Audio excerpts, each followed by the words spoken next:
Okay, we do not have a quorum. Just to declare a quorum, it needs a second, and then it needs a unanimous vote. So I'll entertain a motion to declare that we have a quorum. Okay. Yeah, we're here, may as well. Second. It's been moved and seconded to declare there is a quorum. Any discussion? Hearing none, all those in favor say aye. Aye. Any opposed?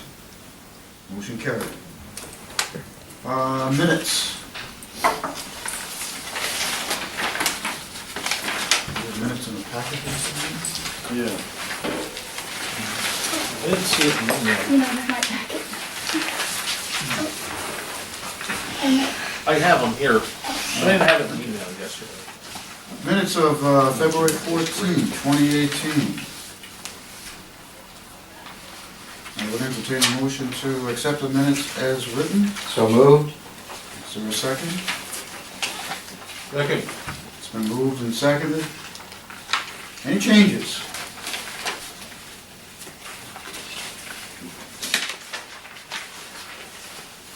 Quite a bit in here. Yeah, there is. Tracy's trying to find that middle ground. Yeah. Quite a bit in here. I have They're well written. one question I just remembered. Over on the page 4, I think it is, 3, right, 3, midway down on paragraph 4, electricity would need to go out in June. What does, was that? What was that We about? lose power in June. We lose power, we go out? The RFP should be going out in Well, that's June. what it effectively says. RFP dash would need to go out in June. Oh, yeah. Okay, It really does. all right. Yeah. That's, Okay, we'll give that's it what to you. you meant, was the RFP dash would need to go out in June. Right. You could just take away the dash. Dash, right, I was just gonna say. Take away the dash and just say RFP. Yeah, we have our whole schedule. We can do it by the end of June, but we gotta get going on it real fast. Because we think we can get better pricing if we go out in June, as if we wait until September or November, because there's more higher energy demand in those months and somehow translates into Yep. higher prices. All right, any other changes? Hearing none. All those in favor, please say aye. Aye. Opposed? Carried.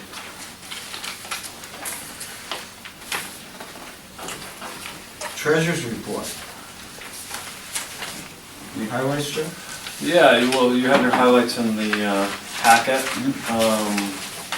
Continue to do real well. Our net income is 25,000 positive, and it looks like projecting through the end of the year that's going to continue to be the case. A lot of that was with the HHW program, as now that we have a fixed price contract that's coming in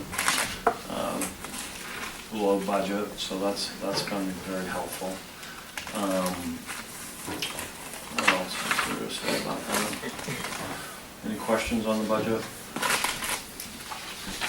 On the treasurer's report? Things are all going pretty well. We have the reserves split into Morgan Stanley and Vanguard now in the NHDIP program. Had a rough month in February, but it seems to be coming back in March. Stock market had a tough time. Is that with dues coming in? Is that? No, we do dues only 1 month at a time now. So we used to add that all in at the beginning of the year. Now we only take it in monthly. We take 1/12 of the dues per month. Oh, okay. So it's Even though you receive it? Even though we receive it, we defer it. Makes it smoother. Well, yeah, I mean, Levels it out? well, it doesn't, yeah, I mean, it shows where it shows where we'll lose money certain months and we'll make money other months. So it doesn't really level it out. Shows a more accurate picture. It shows a more accurate picture. I mean, otherwise, we will look fat and happy through March and then things start dipping down. Go downhill after And that. then you don't know what, so it's kind of hard to know what's going on when we put it all in at once. So, Makes sense. yeah, so we try to provide as accurate a picture as we can to the board so you know what's going on. That's what we do. Okay, any questions on the treasurer's report? Other than that. Subcommittee reports. Mr. Snelling's not here, Jeff, anything up on, Oh, the legislature, I mean, we get just, it's just coming fast and furious. I really don't have a whole lot to, I usually don't have time to look at all the legislative bills going on. So I really don't have anything to add. the ones that are in Right now, yellow, so- that say support, Those are the New Hampshire Planners Association. so they're actively indicating that they support those. Yes, which doesn't mean that we do, certainly, or the New Hampshire Association of Regional Planning Commissions used to spend a lot of time tracking legislation, and I, along with a few other people, have successfully got them not to do that anymore. So instead, we look at what the Municipal Association is doing and what the Planners Association is doing, and report what legislation they track and what their positions are on the legislation, which is just really for informational purposes. There are a few that they oppose, which I think are also interesting to take note of. In particular, HB 1616, which deals with like regional planning commission. Yeah, that one was kind of a joke. It didn't go anywhere. It was in committee. I think I reported that last month. Yeah. The sponsor of the bill came into the committee and they asked him a few tough questions, and he said he wouldn't answer any more questions and left the session early. And it was subsequently that would have been a real hardship to the RPCs, because it would have said we would have had to, any grants we got, we would have to go to the legislature and get a bill drawn up to accept grant funds, which isn't really the legislative. I mean, we're already part of the intergovernmental review process, where we already have oversight of the boards. We're already right to know. I mean, we have all of that transparency. So making the legislature, one of the people at the committee said, you know, doesn't it cost about $1,000 to bring a bill before the legislature? So it's, you know, it's a waste of money and everybody's time to do something like that. It's already hard enough to And luckily it. be funded, you know? Right, I mean, we go through months, you know, sometimes like, for a federal grant, sometimes we'll, you know, apply better part of a year ahead of time. You know, get funded a year after we apply, so, you know, trying to line that up, you know, once we do get a grant offering, to try to get us, the state legislature to take up a bill on it, would just be, it would just, Almost impossible. wouldn't be realistic. But I think that was the intent of the bill, is to just be something that would create difficulty for the RPCs. But we had really strong support from the city and county committee. There's a lot of people that actually, the sponsor had never been to an RPC meeting. And there's a lot of people on that committee that are intricately involved with their RPCs and kind of know what the situation is a little better, so. We live in a democracy, and there's room for lots of opinions, but it's nice when things kind of turn out in a logical, common sense way. I have one question, that's about SB 412, which it just is described as relative to agritourism. Yeah. That was one that was being opposed. I was just curious. I know that they were working on something to change the definition of agritourism yet again. I don't know if that was, it says it's in committee. I don't We know. looked at, I have that, and I'm gonna, I think I mentioned to you, John, that we maybe can put together a commission meeting to look at that more closely in the early fall, on what this definition change of agritourism is, or agriculture is. Yeah, you know, the Planners Association has a group of about 10 people or something that meet, and they formulate, you know, their opinions about it, and publish it out and send it out to the membership. And we are members of the New Hampshire Planners Association, but I can't speak really on any of these bills, because I don't really have the background. Well, does this go to the commissioners? No, No. we're currently not sending it out to the commissioners. Does it go to, I'm not sure we should. I know, that's why I'm Yeah. leaning to it, Yeah. because it's not our opinion here. I mean, we don't have to do what I do, I mean, right now I'm just sharing Planners Association and New Hampshire Municipal Association with the board. Is this their We don't document? have to do that. Yeah, this is their document, we don't do anything to it but print it out. Okay. Yeah, because that would, if we cut it up. Yeah, then we would be creating policy, Yeah. policy there. So we need to So be careful where this goes. I mean, it's not representative of what. Well, I mean, there's nothing, our name isn't on it any, I mean, it's in our. No, but if we were to push it out by email or something, okay, or on the Oh, sure. website, then people think it's LRPC, and it's not. Yeah, That's no, I would be very hesitant Yeah. to do that. I mean, we had our legislative reception with the community college that was really well attended, like 20 legislators came, and it was a pretty good event. And I think it was good to build some bridges with the legislators and know who we are and associate ourselves with the community college. But, and there's a bunch of stuff in the TAC where they're talking about legislation too, because like this New Hampshire State Aid program is a real issue. The Tilton had, was it Tilton? Yeah, I think. Yeah, it was children. Tilton had they bonded and had like $2.8 million to take over the road after the state, and then Oh, the yeah, they state lost backed it. out. They lost the SAR. Yeah, the state backed out of that. It's this program where the state fixes up roads, and then the town adopts it, as long as the state fixes it up. But there is no funding, they got eliminated, and a lot of Lakes Region communities have benefited from that in the past. Yeah, Northfield is, we're just receiving about 2.5 million, and we were one of the last ones to get approval.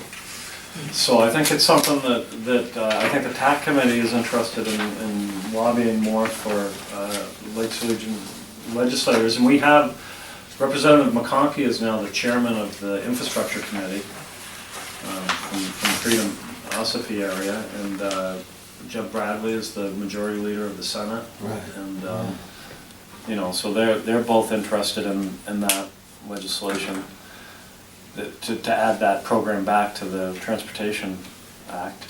There's also the local registration fee, which Laconia and Franklin use if people want to add in a supplemental $5 to their registration for local transportation priorities. I don't know, so Going to that's, put that in? Laconia, yeah, has that in place, and so is Franklin. They're the only ones in the region. It's voluntary. It's voluntary, yeah. Yeah, that has to be voted in Right. by warrant article. So it's just whether towns have a right to even vote that in or not. There's been no legislation on that. What about HB 1810? That's the ability to extend docks. Oh, yeah, we have This been is paying listed attention to as that. Now, I think that this will change the entire flavor of the lakes. Because what it will, my understanding is that it will allow docks to be extended to a point where there's 4 feet of water. So that bill right now is just to establish a committee to study Right. that. And it is supported by Jeb Bradley and Mark McConkey and Gene Chandler, who's the, so it's got some pretty strong supporters of it. I don't know much about it. I think Bob Okay. Snelling has been following it. Okay. Maybe he can speak. But it doesn't change anything, it just establishes a commission to go study it. Right, but, I think it's been ITL'd in the past, so that they're going to Okay. committee study route. okay. Yeah, we had some people at the foot of the lake, which again, is the drafting or letting down the lake in the summertime, as it progresses towards Labor Day, were complaining.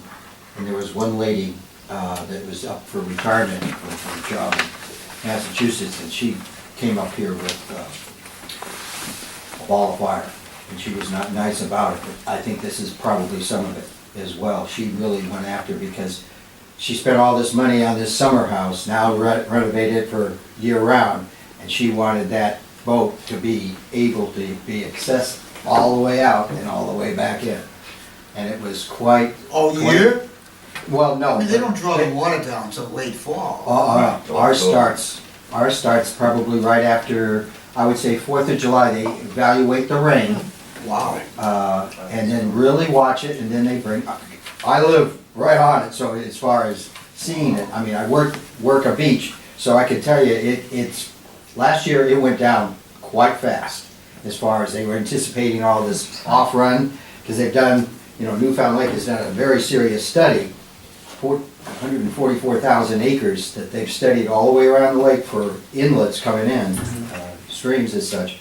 And this really came on really strong, because some people couldn't even get their boat close to there Yeah. because of, and the sand has shifted due to ice out last year. Totally different movement of sand on the lake, which has never been done before. We don't know if it's because of all the heavy rain or the winds on the lake as well. They're really looking at it differently than they have before. But this lady was very No, I vocal. would be upset too, I think, Yeah. if I couldn't get my boat.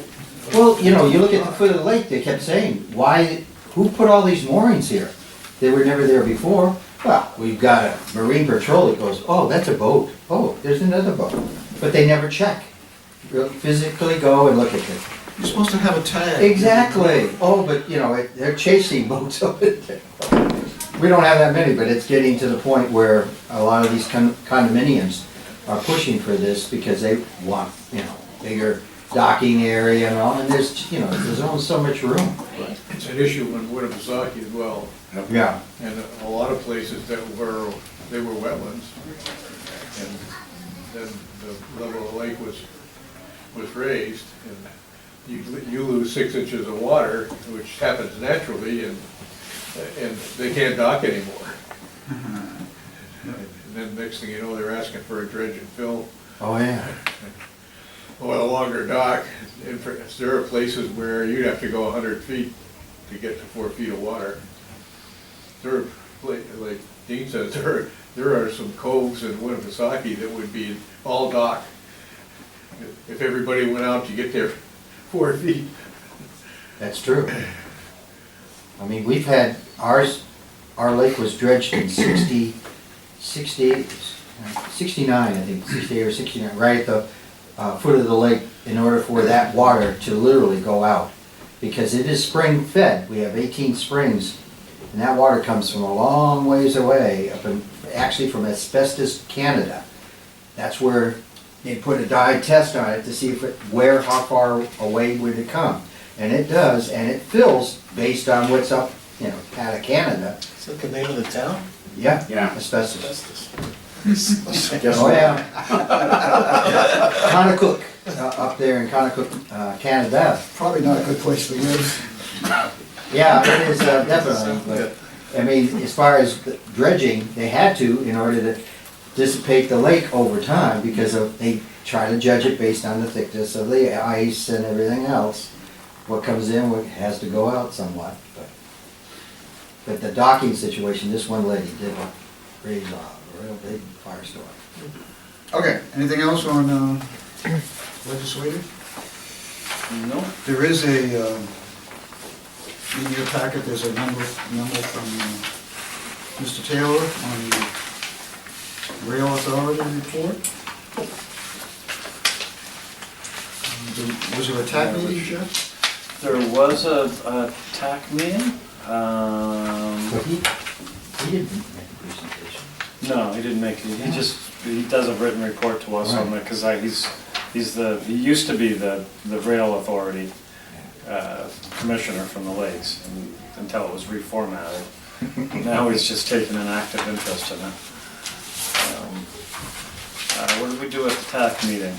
We talked a lot about, we just met in New Hampton, we talked a lot about the funding situation. What else did we talk about, Steve? Oh, we had a presentation from DOT about their, pretty interesting, they have all this new fangled equipment in their plows with GPS, and they can tell you where the truck is, whether the plow is up or down, and maybe most importantly for us, they can also tell how much salt, where they put salt out, and how much they put out. And you can actually they said do a fence, and they can like make a study area where they can, if you're worried about salt in a certain location, you can actually get information from them about when that salt went out, how much they put out, and very detailed information. And then they, What's and the I guess technique that they're using to measure the salt? they have some controller on the spreader.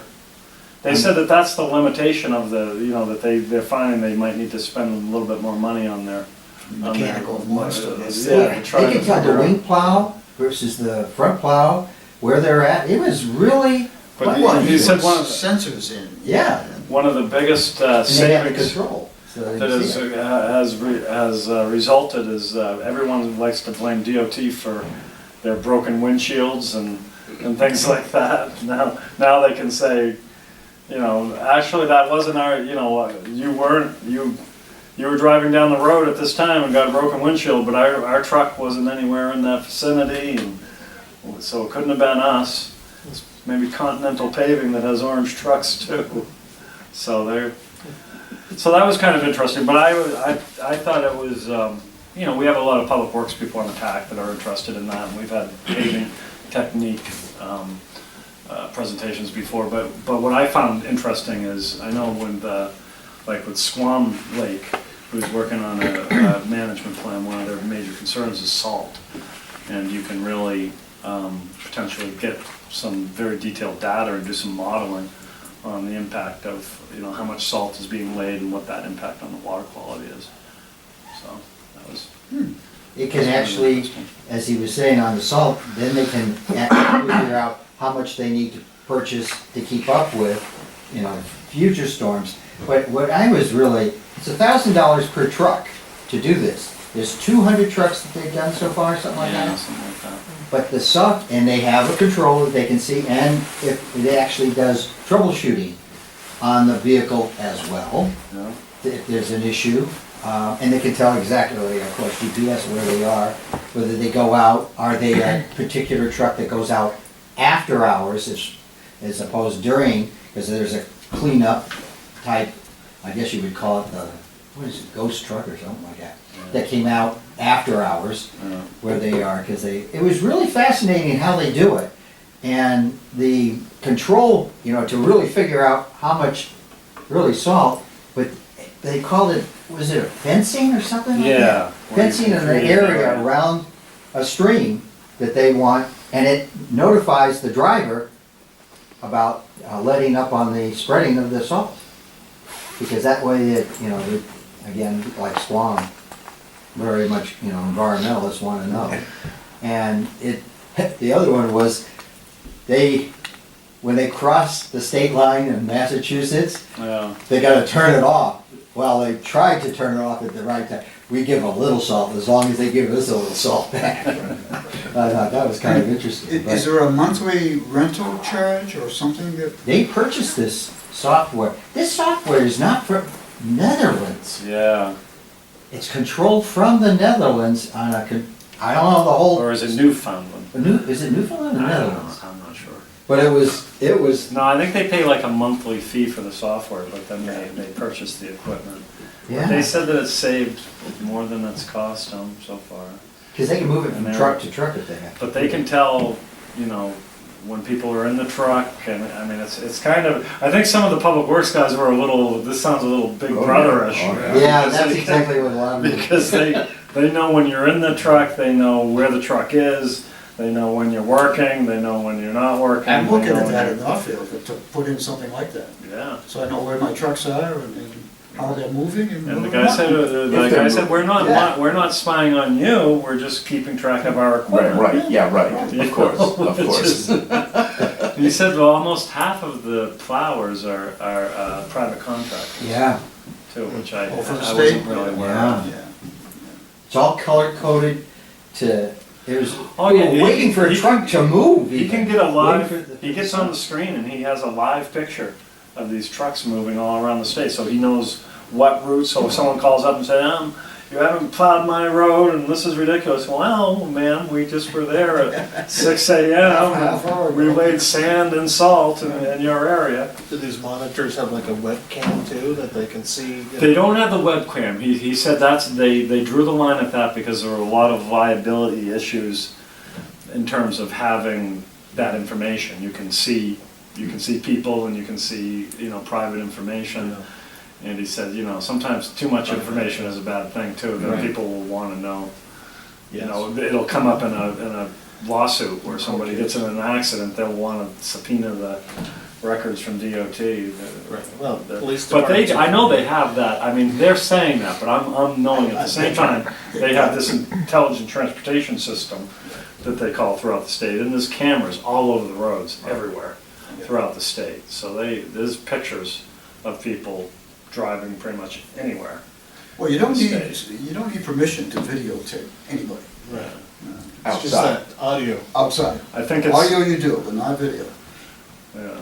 We But I think videotape it's everything state- on police cruisers. The plowers would have a hard time collecting that information, but I think state police has a little less trouble collecting that information. Overpasses are tough as far as, with a wing plow going along, and they forget sometimes where, I don't know if he didn't really Yeah, say. so they've gotten out of a lot of lawsuits where Right. they said that somebody said, oh, the plow hit me going over the overpass with their Down snow below. came down on me, and I've had it happen a long time ago, but yeah, I'm sure now it is, happens. when it comes off, you'll know it, but, I thought it was that, the next thing was mailboxes. Did you hit my mailbox? Right. We take them out all the time. Oh, I know. We take them out. You can't, and it's not the plow hitting, it's the snow coming off the Exactly. plow. I Exactly. have mine in a bucket so it can get knocked back Swing and over I the can head. just kind of pull it forward. All right. Personnel. Well, the other thing we should talk about is, you don't have a separate thing here, no? Yeah, you do, okay. We'll wait till we get down to nominating committee. I have nothing else on personnel, unless anybody has to. Executive report is in your packet. Yep. Highlight, Jeff? Not too awfully much. I have on the agenda to do a project status report, kind of go down through the projects. So I guess I'll wait for that. Okay. Anybody got any questions or comments? If not, nominating committee.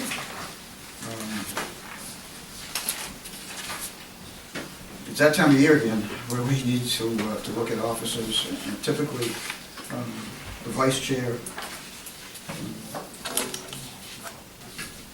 is a candidate for chair. I heard that months ago. Only when the chair is on the go. Only when the chair at all. I mean, there's no term limits? I'm still looking for a new job. Or on the house, either one. I thought we had term limits. No term limits. No term limits. Don't you feel I- honored? We think I'm highly of That's you. right. I'm starting to feel taking a little personally going through 3 chairs in the last 4 years, but that's all right. Oh, yeah, but 2 years. I've been here a long, 2 years in this thing. You haven't got any bruises on you, so. Yeah. I don't think, it doesn't seem that long. I know. No, it doesn't. No, it doesn't. Really. It's still a fresh face, really. Well, from our perspective, it doesn't seem that long. I can imagine how long it feels, because I've given that some thought now, looking forward. We appreciate your wisdom, Yeah, right. your experiences. People don't give you half the hard time they used to give Warren. True, true. That changed, that changed. Well, I would like to nominate you again. I mean, I think you're fantastic. You haven't, you keep us coming. Seconded. It's weird. See, we got it. I don't think the chairman. You know, the good news is, before we started the meeting, you said you wanted to make sure we had a quorum. Be careful what you ask for. The chair doesn't necessarily recognize the motion.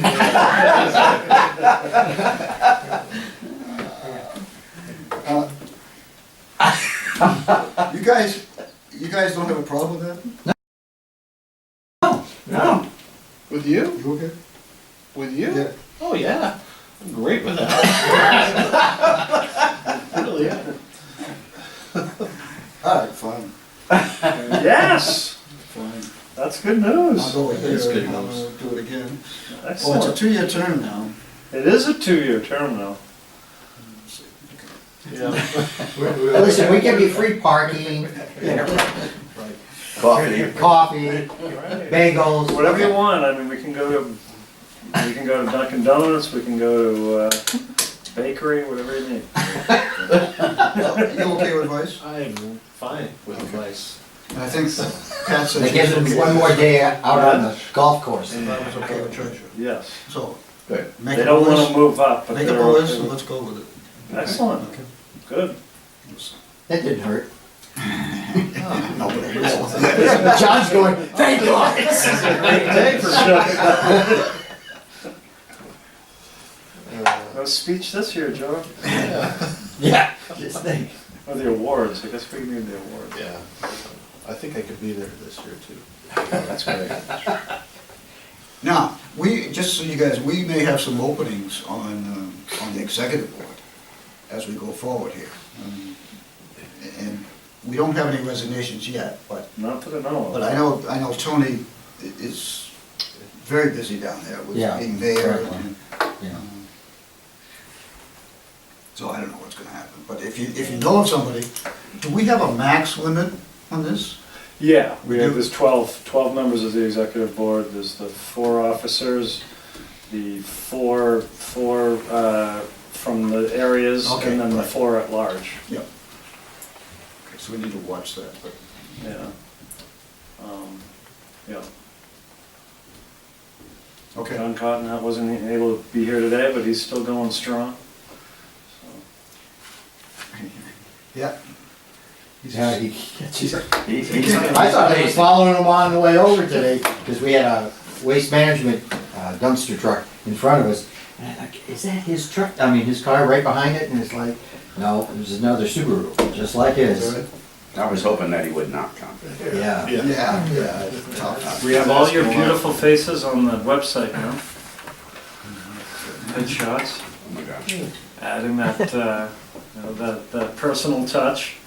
I'd like to get other commissioners and staff on there too. We continue to try to post stuff on the website. Nobody's asked me for an autograph yet. You haven't been put in jail either. Closer to that, Yeah. a lot closer to that. Okay, project status report. Project status report. So, I do have a handout in the, it's not as formatted as maybe as great as it could be, but it's this one here with the yellow top. Project status report. And I just figured I would go down through. I'll try not to spend too much time on each thing and bore you, but I just figured it might be nice for you to have an overview of all the projects we're working on and kind of what they're about. Because I didn't really have much else for the agenda today, so I figured now would be a good time to do it. So TBG is the targeted block grant. We receive a small amount of funding, about $11,000 from the state of New Hampshire. We do economic development assistance and planning board assistance with that. The next one, Project 270, is the local source water protection grant. That's a grant that we got from New Hampshire DES. We used that, using that to work with Ashland on an aquifer protection zone ordinance and with Meredith on stormwater ordinance. The next one is the Winnisquam watershed grant. That's a 319 grant, federal funding that comes down through DES. That one, we haven't really gotten started on it yet because it's, we got a little bit of time to work on that, but we need to get started real soon. That's working with stakeholder groups, including the new watershed homeowner group on, we're gonna provide, and local town planners on watershed management activities, trying to coordinate local master plans and trying to coordinate with the state on the different water monitoring that's going on in Winnisquam, and try to coordinate that better. The next one is the coordinated plan with Central New Hampshire Regional Planning. That's where we work on a plan to work with the Mid-State Regional Coordinating Council on transit issues. So we work on a coordinated plan to basically assess the transit needs in the region. And we do that, it goes over into the Concord RPC area, so we work with them on that project. The septic assessment project is another more DES funding that we competitively applied for. That's 604B funding. That's a really good project that we're hoping to replicate throughout the region. We're partnering with Lake Winnipesaukee Association on this one.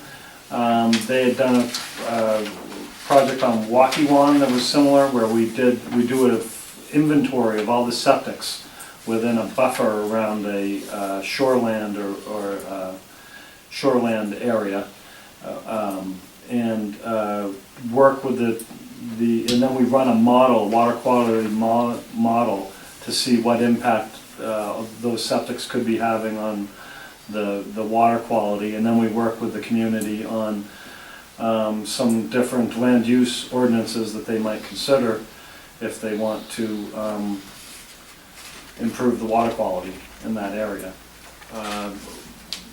Meredith ended up putting in a health ordinance to deal with old and failed septics on that project. So septics are one of those issues, one of the major water quality issues, and this is a way of getting a handle on those. Jeff, Yes. if you could put on your radar, put this type of a grant opportunity on your radar for Winnisquam. Yeah, doing a Because, septic assessment. yeah, because, I have a septic system, I know that, and there are people that are, and I'm on the uphill side from the lake, on the downhill side, they have septic systems, and some of them, I can't believe that they're essentially Yeah. in water. They were saying, yeah, like 2000, it wasn't until 2005, could it be, that you didn't have to register with the state for your system? And then 1986, I think, is when they started even licensing systems. So there's a lot of systems that have never been designed, never Right. been, Right. and are presumably failing. So it's I think it makes sense. And, For Winnisquam, I think it makes sense in every watershed around the region. Well, to look at. Winnisquam is very similar to Winnipesaukee in terms of, we have 5 different municipalities that front on that lake, and, that the rules and regulations are not the same. And So I think it would be worthwhile to, and Lisa Eggleston. Yep. Okay. Yeah. She would be the one to talk to about maybe applying for this next year, or Yep. whenever the next grant cycle is. Yeah, I'm not sure when it is, the 604B, we got funded through the 604B, so we could do that again for sure. Yeah, no, that's why we're doing it with Lake Winnipesaukee Association this time, because they kind of have the experience of working with Meredith. Right. And so we're kind of learning from them about how they went about the program and doing it in partnership with them, so then we should be able to do it in other water bodies around Right. around the region after we Good do model. this one. Yeah, very good model. We've been learning about some pretty poor systems out on small islands and stuff like that. I mean, you might as well say they don't exist. Right, Right. right. It might be a 55-gallon drum with some holes in Right. it, or who knows what it is. And it's, some of the houses, at least some of my neighbors, used to be summer cottages, and now they're full-time residents. Yeah. I worked with my brother-in-law back in October and November to help him pump. He owns a septic system, but pumping business. I was appalled on Winnipesaukee, I hate to tell you where it is, we've already filed a complaint with the state on his system. It's like they don't care. Back in, it was 1979 going 80, we went around Newfound Lake, 3 of us did, asked for $5 from all property owners. We got, I think, about $150 and that was it. Because people didn't want to talk about it, you don't tell me, it's my house, da da da. But, so I went to one of my clients, who's fairly well-known in the septic design business, and I asked him, what would you suggest? And we sat down for almost, I would say, 3 hours trying to figure out how to really handle this issue that's on the lake. Because a lot of this stuff, a lot of the lake properties have a lot of trees around them. And then it becomes very hectic of how to dig. Well, then we went to how many designers are doing business around the lake. First of all, they got to be certified to do it. And now I've worked with some designers with my brother-in-law, and it is appalling what this state has allowed. Like you're just saying over in Winnisquam, I can tell you a couple over there that were the hair raiser. It's where these systems are, but it's the contractors that get away with it. Right. They come in. We just caught one on Newfound Lake that just came in, did it, on a Saturday morning, real bright and early, covered it up real quick, and finished it off later. So, And put snow on it. yeah, anything to cover it up. Here's only a suggestion. I sat, like I say, with this particular gentleman, and he thinks it's a wiser idea. Why try to build a system to drain out too? Why not putting holding tanks? 1,200 gallon holding tanks, no matter where you are on that lake, you can drop one of these in, and that becomes your milk route for the septic system haulers. Because we cannot do these systems. I've got a hearing coming up in our planning board in April. They could not put a field in this old land mass of less than 1/3 of an acre. Right, So that's right. DES came and said, put a holding tank.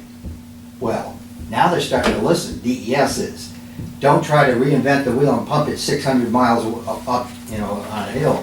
But to have these septic guys really help preserve the lakes at the same time by having a milk route going around. And these people don't have to worry. It's a 1,200 gallon tank with an alarm system that goes off. I mean, most of them are just weekenders and they come and go.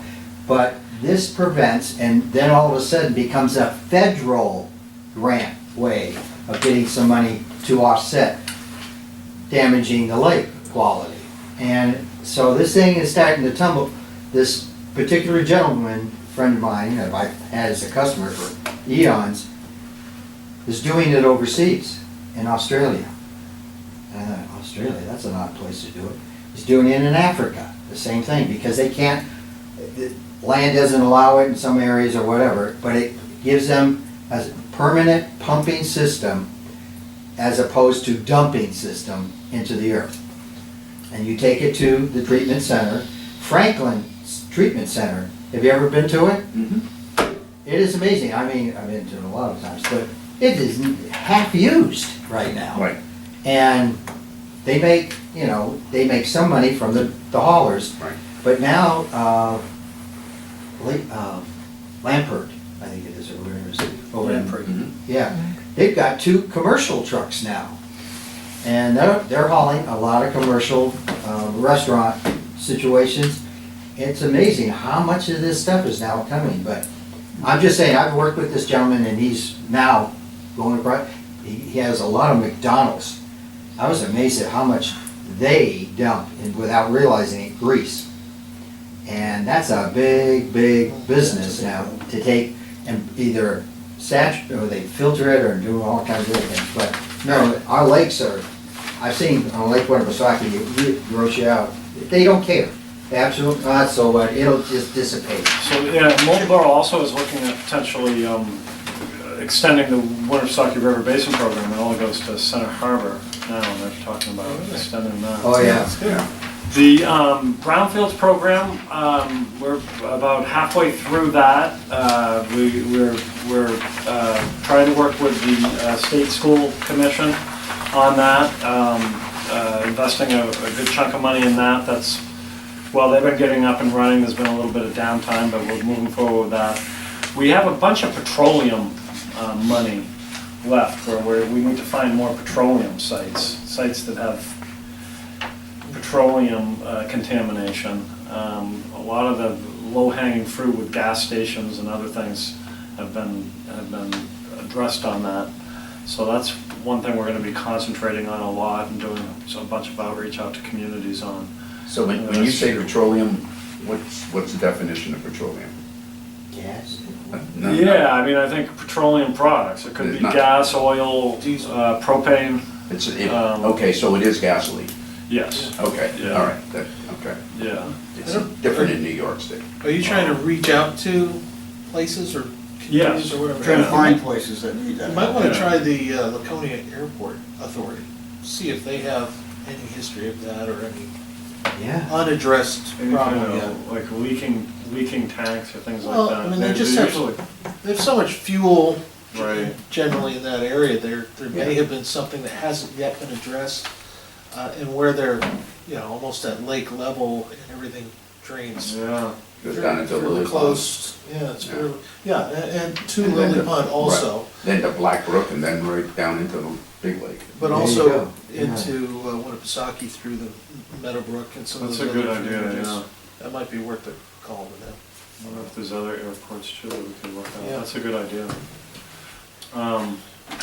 Yeah, I think we're gonna be going out to communities and looking at their, what properties they've taken for back taxes and trying to find some other sites. But we are moving forward with, I think, we're also doing assessment work on the Packard Mill in Ashland. We're doing a lot of work down in Franklin. There's a child pasta site that's right next to a state junction that we've invested quite a bit of funding in. And all that's going to result in cleanup grants where these properties will be put back on the tax rolls. So overall, the program has been going well. Are the majority of what's here grants that you folks have written? Yeah. I mean, I mean, there's a lot of work here in just grants. I was gonna say, that's my next question, who's doing it? Right, Did the right. governor sign well, off that's on what you these pay me grants? for. I mean, the target. Sorry. Wayne's gonna start going next. He keeps saying, where's yours, where's yours? I There mean, you all go. these 3 DES grants were things that we had to competitively apply for. And they're very competitive grants. But even grants that are non-competitive, there's a lot of documentation. Oh yeah. That's why we keep busy. We kind of have, we have myself and we have Tracy and we have a bookkeeper and we all keep, there's a lot of administration and we keep busy.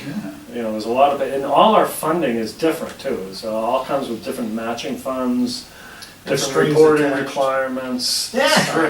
Sorry. The beautiful strings attached. Yeah, I mean, it's mostly just reported, but it's like, this idea, we've heard a lot about transparency in government over the last few years. Well, we're all for transparency, but transparency is a lot of work to make sure that information gets reported and is available to people, and so it's a lot of work. I'm sorry, Steve? Would a old town landfill that's leaking something hazardous, would that qualify? Potentially, I mean, that's already been, if it's a pollution that you know who caused it and they're still around, then they're not eligible for the brownfields funding. So in that case, it might, it's a town landfill that the town owned, the town controls, and now it's leaking, and it probably isn't eligible. We might be able to get in there, like as an abutter or something, and be able to study. So I would be, if you have a site like that, let me know. Probably out It on would a be- butter's land. Yeah, exactly. So if it's affecting somebody who, on a butter or something like that, and they're concerned about how it might be affecting them, then I think we would be eligible to go in and do an assessment on their behalf. So if you have anything like that, let me know about it, and I can just ask the right people a couple questions, and we can find out real fast whether we can help them out. But it's 100% grant money, so it's a great program, and you know, the state school has a lot of, you know, we'll use up pretty much all of our available funds, but they don't have any petroleum sites. Okay, so Or those, the sites they have, they're responsible for, the state is responsible for. So they're not eligible for these funds. So they're looking at loosening up the regulations so that, you know, there's not so many eligibility requirements, and you can really go out and chase after these things, which really is the most important thing to do, I think. is what does the yellow mean? addressing. Up at the No, top. no, this orange, yellow? I think this is just Carl's trying to Okay. highlight different, all the yellow are transportation projects. So we have getting right down there, we have the USDA solid waste, we've been very active with that, with roundtables, and that's been a real success, I think. The Northern Border Grant, that's that Northern Border Grant funding for Grafton and Carroll County towns. We have one in Wolfboro also, yeah, that's listed there, where we're the local district for that, and we help to administrate those funds for the town, this federal procurement and other things that they need help with. And then the yellow, 718 all the way down, that's, you know, transportation, our contract with DOT is our largest contract. There's a lot of different elements to that. That's where we support the TAC, that's where we support the culvert inventories and the road surface maintenance system projects that we do, the 10-year plans, So all of the that is transit the assistance. DOT. Yeah, all that's DOT. How does that 10% match come in? From our dues primarily is how we cover the DOT match with our dues. I also, in the last couple of years, and that has been part of why we've been running a surplus, is instead of using dues, I've been using these local contracts for culvert inventory and RSMS.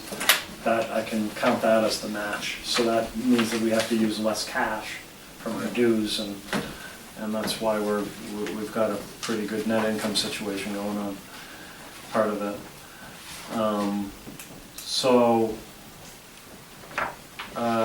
You know, we do all the traffic counts. We're going to be starting that up real soon.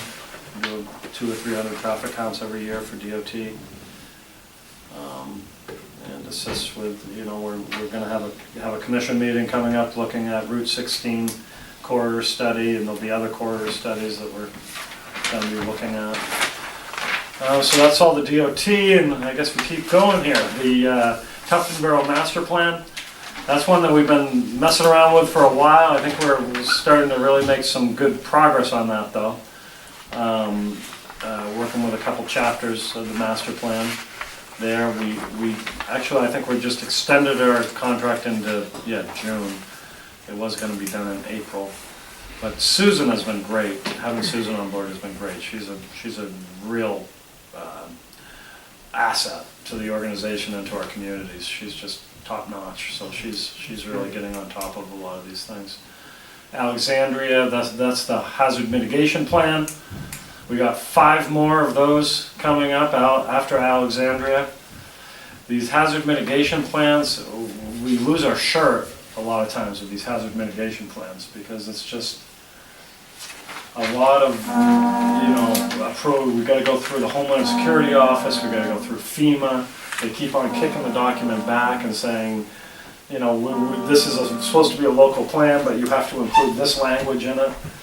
And it's really hard to get these things done on budget, and, so I'm hoping, we might decide, I hate to even think about not doing them, but at the same time, we just use dues to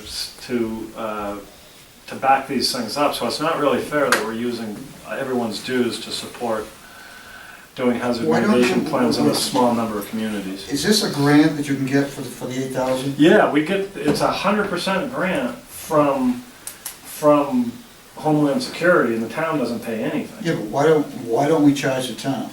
I mean, I know you got- Because there's actually quite a bit of competition, and there's people, there's consultants that Yeah, do but I this. can't, but if you charge the town $2,000 or $3,000 on I- top of what you get for a grant, I started trying to do that, but it's really tough because there's another consultant that will come in and do it without any town match. I mean, the town 'cause they actually can does get- have to because- provide a match, but it's an in-kind match. because they can get the grant also, the Yeah, other contract. yeah. All right, okay. So Yeah. so the town, we could go to the town and say, we need you to supply, you're gonna do the following portions of this. Yeah, we have to get some in-kind from it. I think it's $2,000 of in-kind that they have to provide now. That's what we require, 2,000? That's what the Homeland Security Grant does. requires, Okay. it does require a match. But it's all in kind.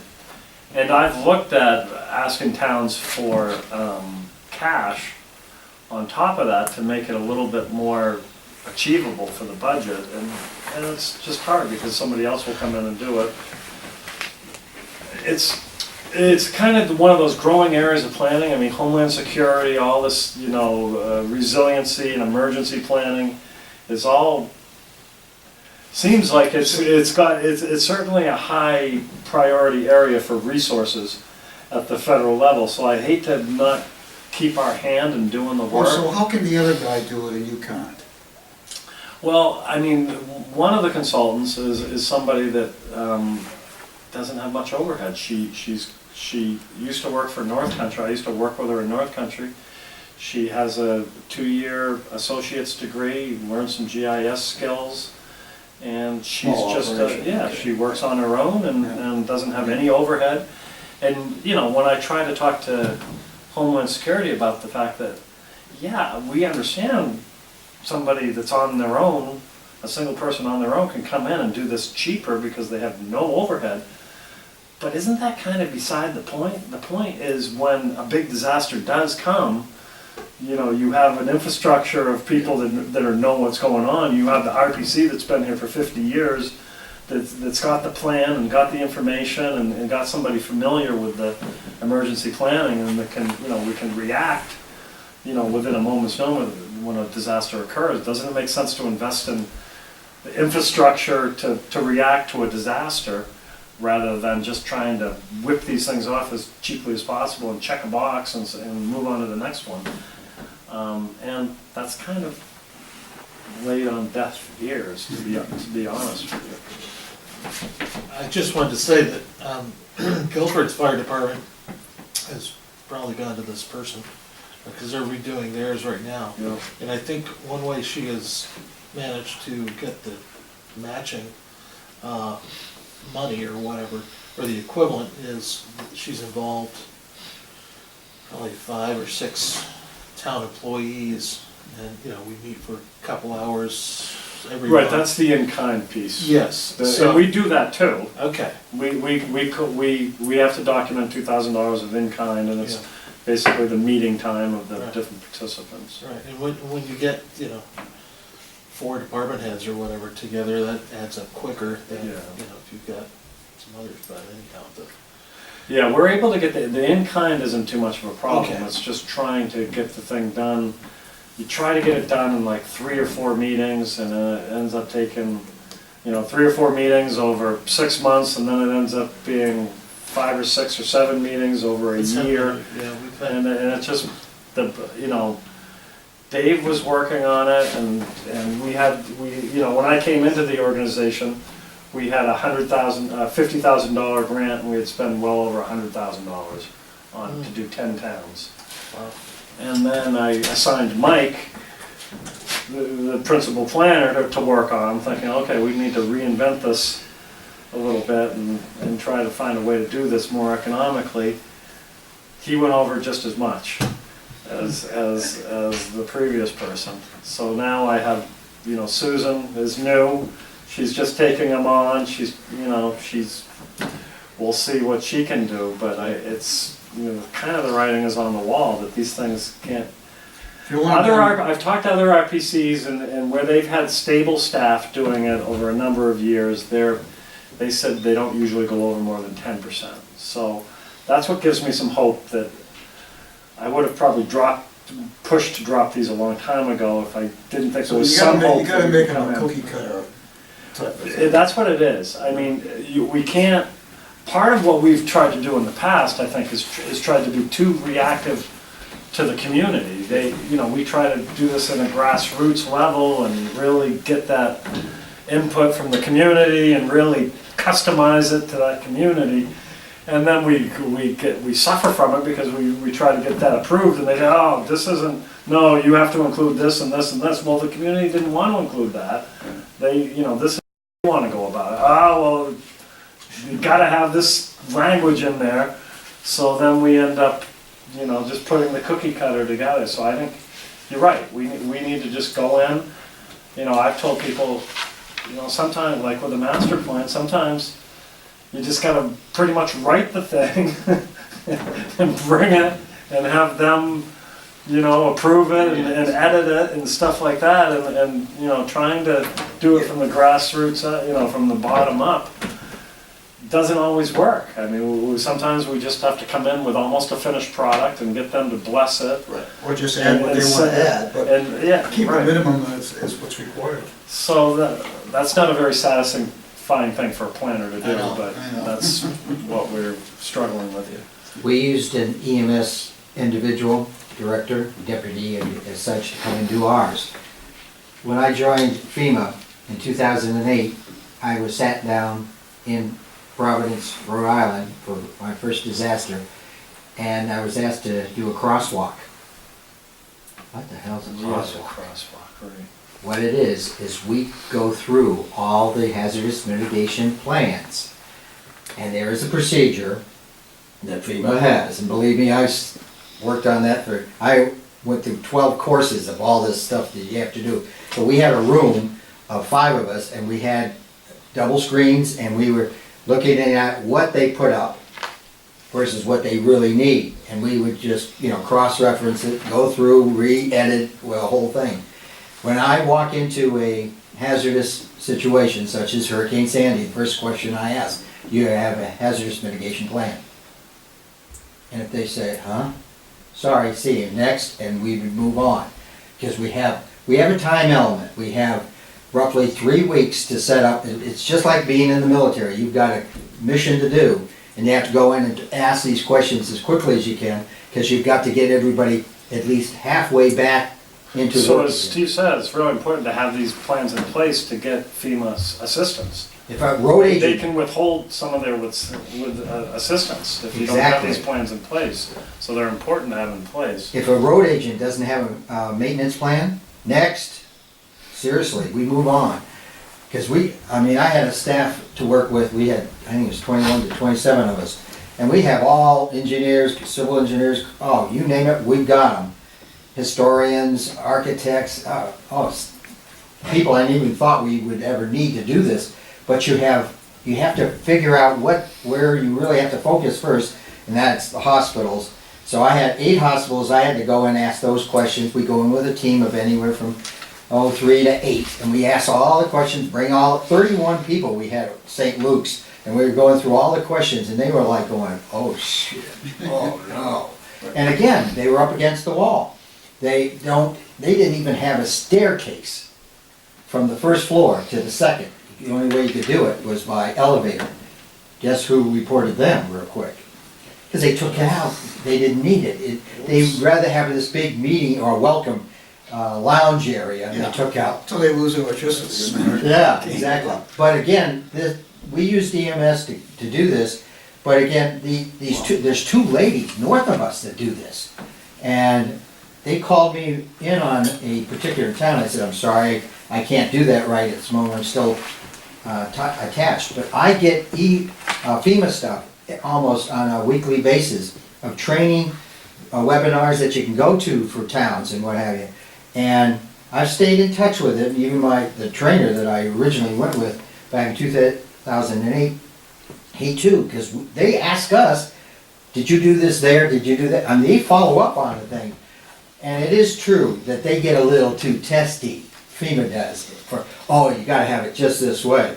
Well, that's not what happened over here, but we're trying to get things up and running again as fast as possible.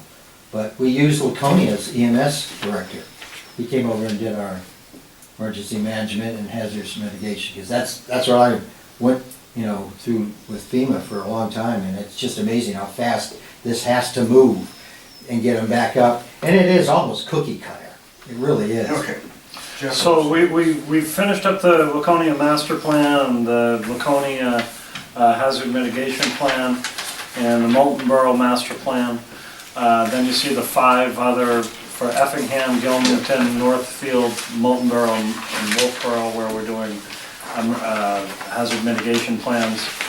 And then Center Harbor Circuit Rider, that's kind of on hold. We haven't, we've done that for a few years, but that sort of fizzled out a little bit. We have been doing a Samberton Circuit Rider for the last 6 months or 8 months. It looks like they've hired a land use person. At a rate of 18K? Um, Well, that's hefty. Yeah. that was the maximum, but we've probably gotten over 12 or 14 at this point. Really? For little Sam? A little old Samberton. I mean, that's, yeah, because they haven't had a planner. Their planner went to Molten Borough, so they haven't had a planner for the past year, so we've been filling in for them. So we're gonna be doing more. We actually put a call out for doing new road surface maintenance system, where you do assessment of paving conditions and do a program for repairing them.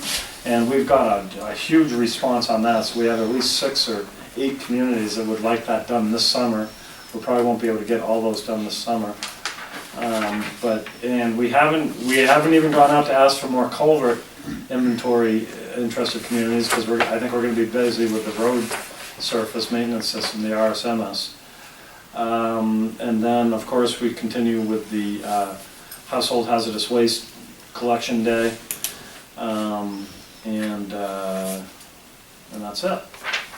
So you got plenty of work is what I'm reading out of here. We have, it's been more of a struggle to keep staffed, because basically with this new structure that is working for us, economically, and having nice net incomes and things like that, we have a small core full-time staff that has benefits, and then I have a lot of part-time people that work, so it's sometimes a struggle to keep that staff. Okay? Annual meeting. Annual meeting. So I think we're cooking with gas with the annual meeting. We have Spalding Youth Center has agreed to host the event. We still haven't gotten price numbers from them, but I guess they do 150 meals a day already, so they're pretty well set up to be able to do it internally. The one problem with that was the liquor. They don't have a liquor license, and we won't be able to serve an open bar. But otherwise, that looks like the most likely place to have it. I think Tracy, do we still have the Chase House on hold? I think, or do we have to give that up? We have to give that. Okay. So So we don't have a backup right now. they're aware of it, If they still want us. if Spalding falls through, I'm not sure where we'll have it, but hopefully Spalding won't. And then George Ball, who's the former Commissioner of Dred, who's now the chairman of the Lakeshore Redevelopment Commission for the state school, has agreed to be our speaker for the annual meeting that we discussed at the last meeting. So we have a location, we have a speaker. We're getting ready to send out sponsorship letters. We're getting ready to send out award nominations. So the annual meeting is going pretty well. So then we have a nominating committee report from earlier today. That was a big piece to have that done and So you're gonna put that get the out? ballot together. Yeah, so we'll develop a ballot Yep. with that information. I think that'll go out under your name, Yep. Wayne. Yep. So we'll coordinate that with you. And then we need an awards committee. We got at least one volunteer for awards committee. Bob will do it too. Put Bob down. Bob and I will do it. Bob isn't here, so he, Put it down. sounds like you ought to be Yeah, assigned. he That just- may have happened last year, or you weren't here, one of you weren't here. No, I was here, and yeah, I don't think he was here, but he'll do it. Okay, so we got an awards committee, and we're getting out those awards nominations early this year, so hopefully won't have the kind of problem we've had the last couple of years where we haven't had a time to have a meeting of the executive board to finalize that. So that'll be good. What else about the annual meeting? Any questions? Is there anything I'm forgetting, Tracy, that you can? Do they have a max there in people? They hadn't said they did. We said we needed like 130 or 40, and I think that wasn't an issue. Okay. I don't know what their. So we shouldn't have that this year as a problem. We shouldn't have that as an issue this year. We'll probably have the opposite. Unless we, if we can't go to Spalding, then it becomes an issue because it's hard to find. Yeah, it should be. We did look at the preserve, and if Pat were here, she would want to know, and the minutes should reflect that we did research the preserve in Tamworth, having it there, but it's basically their building burnt down or something, so we would have to have it under a tent. Yeah. And tents cost like $5,000. It just wasn't a workable thing to do it at the preserve in Tamworth. So, We could have done it at the distillery.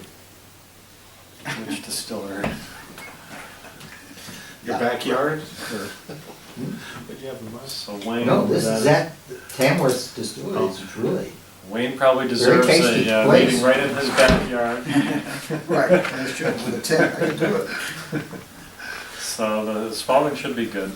It's quite a facility, so I think people will enjoy seeing that. Spalding's in a beautiful location too. Yeah, it is. Up on the hill, should be Nice location. easy to get to. So, Okay, that's all I have on that. board roundtable. John? Well, the good news from Gilford, our budget committee had recommended not funding LRPC, and there were 3 board members who were up for re-election, and they were all in agreement on that recommendation to not support funding LRPC membership. And they were all voted out of office yesterday, as well as the wife of one of those incumbent members who would have been a new member.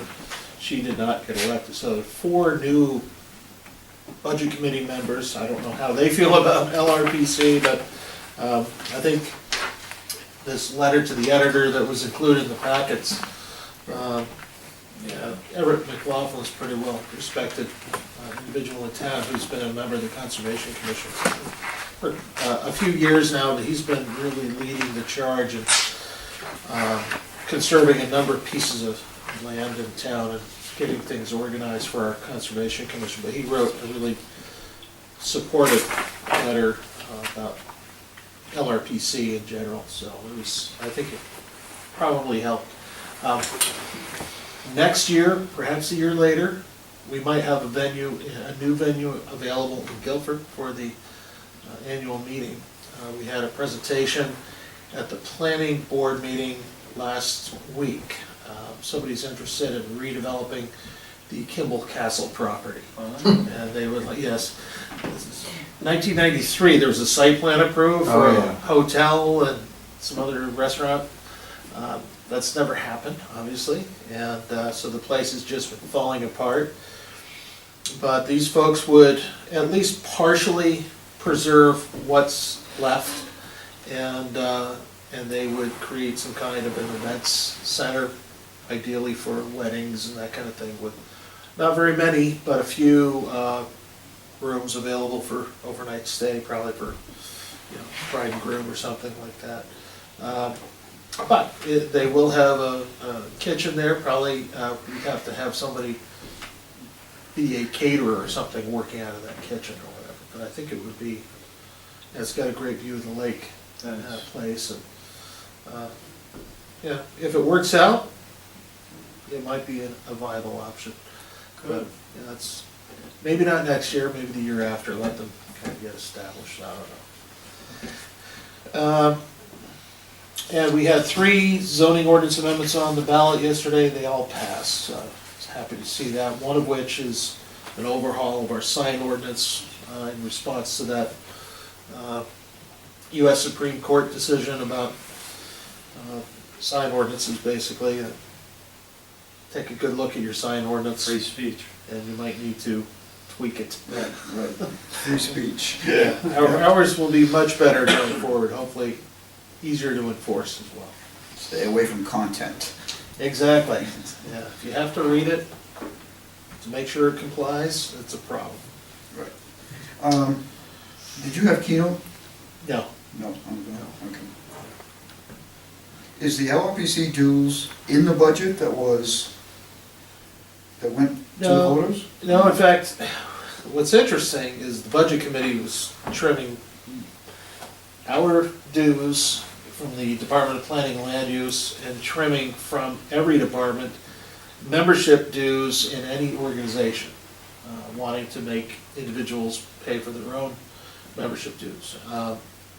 And then they themselves proposed to add $20,000 to their own budget to be able to sue the Board of Selectmen or the school board if they had an issue with their budget. What, the budget committee has Yes. has a line item?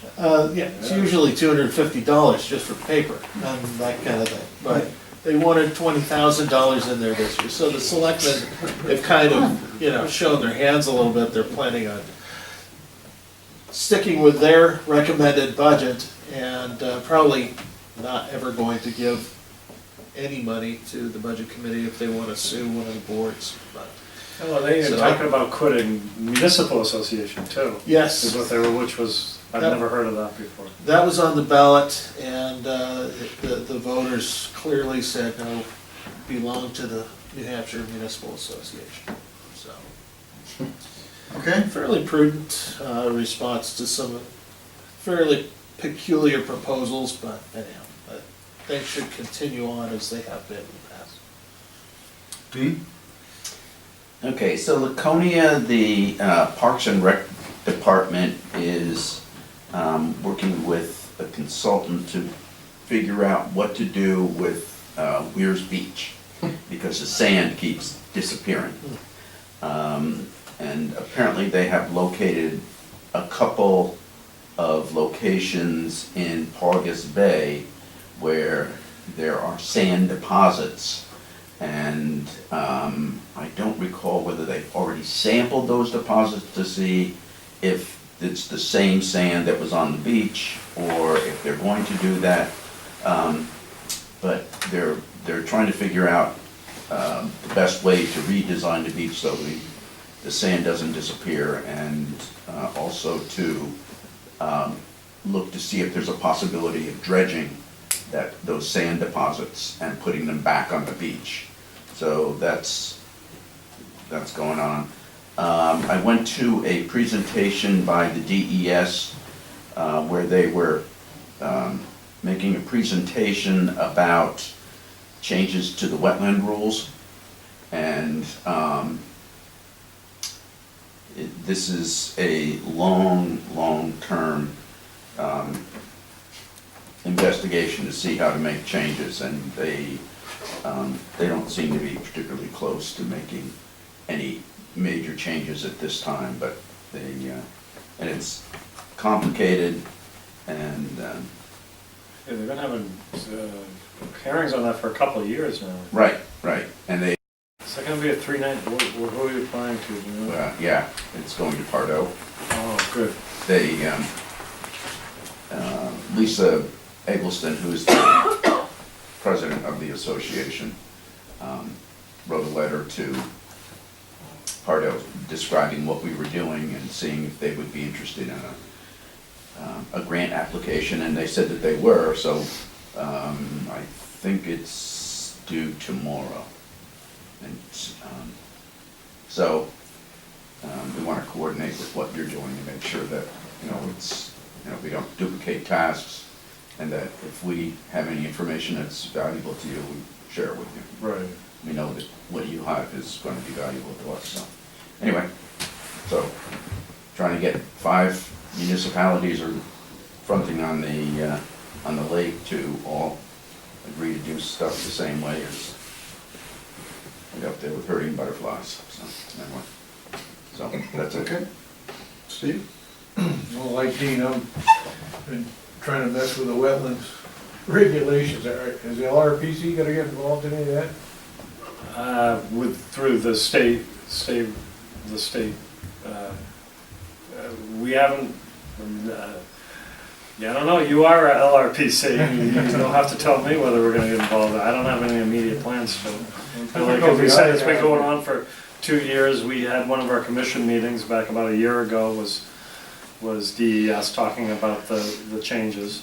I assume with new administration, maybe some of the changes that they were planning on doing aren't going forward, so I don't know. It's all politics over my head. I'm not sure, Steve.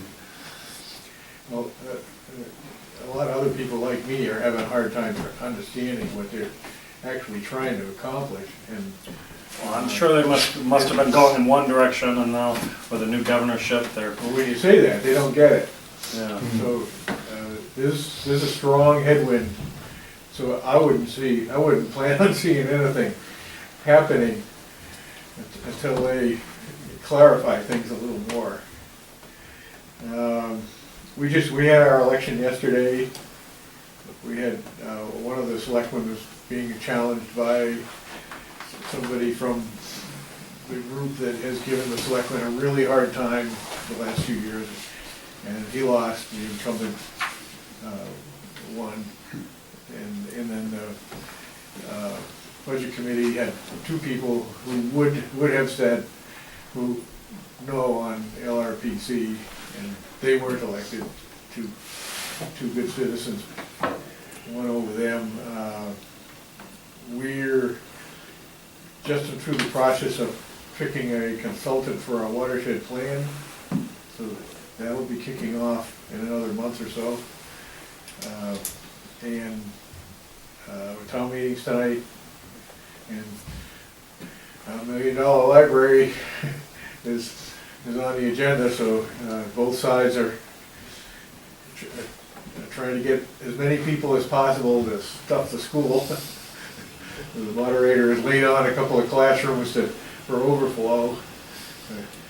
It'll be a long night. Your watershed plan, that's a locally funded thing, or did you get? We received DES grant. Oh, you did? It was awarded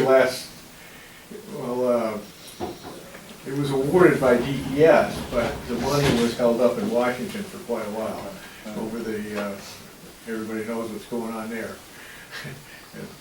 And then it finally came through, so we were. Is LWA working on part of it? Yeah. And then you're hiring Yeah, like a that's, Forest Bell or somebody else Yeah. equivalent, yeah, okay, Yeah. to do the water I quality. think that'll be monitoring. announced in a week probably a week. It may not come out right away because I think it has to go through DES first. Okay. Steve? The world's coming to an end, everybody get off. This is really sad to hear about LRPC not being addressed at what they can do. I mean, or what we're actually doing. In Bristol, our election was yesterday, it's still stuck in the snowbank, so we won't know about it. God's honest truth, it was poor attendance, of course. Our town meeting is Saturday. I went to a school board meeting Monday night. They had to bring in the police because the school board wouldn't answer a question. There's a big write-up in the paper about that. The gentleman from Groton, the selectman, Yeah. was dead right by asking the select board chair, school board chair, should have told him, because it's the first time the Groton selectman has ever attended one, what's the procedure, but he wouldn't talk. This is atypical of that. So this thing just mushroomed. And even when the police came in, they knew exactly what was going on. The chairperson of the school board just is one of these belligerent people, you know, he walks on water. So that's kind of difficult. But we are in the change mood within the last 5 days of what we're going to do about our town building project. Totally changed again. So we're going to probably Saturday kill everything and start all over again. And then we're going to have to explain why the architects blew $90,000 on hand drawings. But that'll be interesting. As far as anything else going on, the wetlands, we had, God, I think we had well over 12 ordinances for voting on. And it's going to be interesting if people even read them, because they're one right after the other. And then the big killer was 2 weeks ago, I resigned from the planning board. And if you want to know expressions of somebody doesn't want you to vote, period, I got accosted from the day yesterday walking in to vote. What's going on? You know, it's like 18 years. I mean, you didn't pay me to do this, but we have all these ordinances, we have no way of enforcing them. Absolutely no way. We don't have a code enforcement person. Ha ha ha. Yeah, we do. This is the enforcement, a piece of paper. That's all we have. So what are we supposed to do? And even when I bring a violation to the state even, on state property, the state goes, well, you know, just send them a letter. No, it's your land. The guy built on the state property. The chair of the planning board has the capability to shut that operation down if it's ongoing. I mean, if it's already happened, then it's a little different, but That's just. the chair has the capability to Well, shut the it down. chair is, also she works for the legal board of lawyers in Concord. That's what your full-time job is. But no, we have part-time people. One's a tennis player and the other one just graduated from Plymouth State on our planning board. And they're just part-timers. And we've been fighting this issue for a long time. Meredith got our former so-called part-time enforcer who had certificates anyway to help out. But it is ongoing. I mean, the small towns that we are can't afford, because the budget committee cuts everything. They don't even want electricity in the town office, but, you know, those kind of things. See, we have a part-time code enforcement officer, 15 hours a week. Licensed? He's a licensed electrician. See, we don't even get that far, That was the best we could do, was a licensed electrician. because we have to He's a use master the electrician. fire department and a policeman. One's a hose job, the other one's a gun shop. You know, come on. I mean, that's just what we're up against. And we had one from Laconia originally, Michelle, oh God, I can't remember. Yeah, Michelle. She unfortunately passed away, but she was licensed as a code enforcement Yeah. officer. But that's what we're up against, and of course the voting, you know, who's gonna make it. No, she came out of Northfield. Is that where she came from? She was my planning board chair, and she went to Bristol. Sounds like a recycling program. Well, they do, it's like superintendents of schools, they just constantly, when they can't get any more pay increase, they swap over to the next town and keep going Well, around. she lived in Northfield. Is that at right? the time. Working. She still did, and then she was on the planning board, and she was the chair of the planning board when I joined the planning board in 2007. Huh. She was we worked very well. She worked in Merrimack or Hooksett. Hooksett. Right. Hooksett, yeah. Right, right. So, And got involved with. Right. Yeah. Little controversy Yeah, down little there. controversy down isn't this fun? Yeah. there. All right, Our anything else? secretary used to work with her. Just for information, those of you that recycle has gone through the roof for what you pay for recycling capability. I used to pay $20 a ton 2 years ago to dispose of recycling material. whereas MSW was 68 bucks a ton for trash, okay? So recycling had some profitability there, not profitability, but less expensive. Today, we're paying over $100 a ton for recycled material, and trash, MSW, is still at 68. Because the markets have deteriorated. China is getting out of the business, they won't take anything anymore because they got too much of it, and the USA doesn't have facilities to do recycling. So it's becoming a major issue.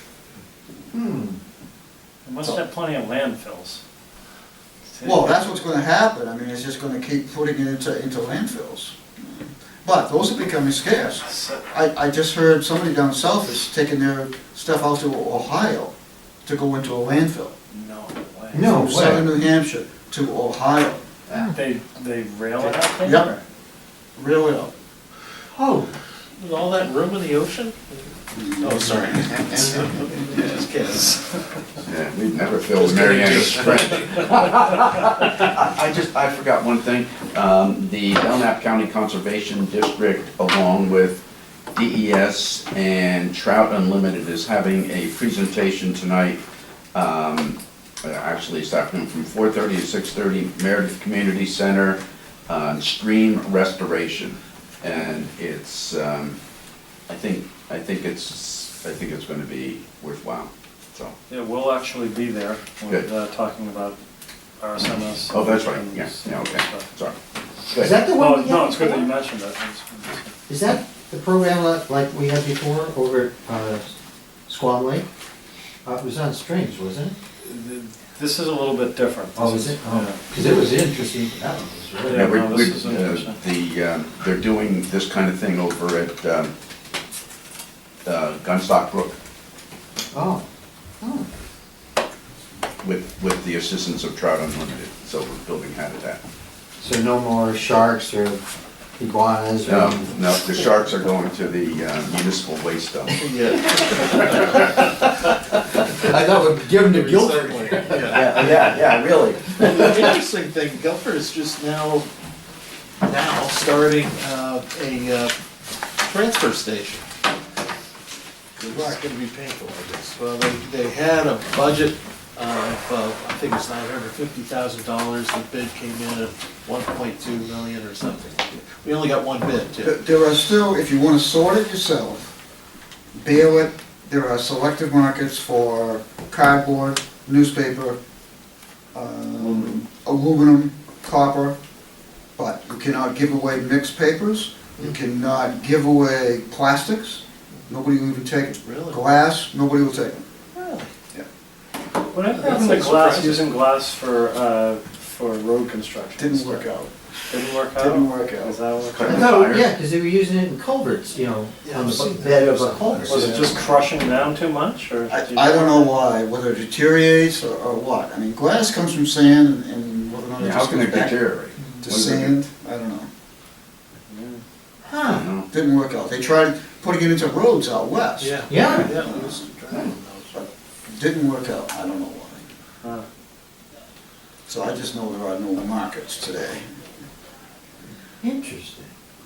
Maybe you could use that, crush that glass up real fine and use it on Weir's Beach. Okay, Sparkle. That's true. Great idea. anybody got anything else? Motion to adjourn? Yeah. Moved and accepted? Yeah, we just adjourned.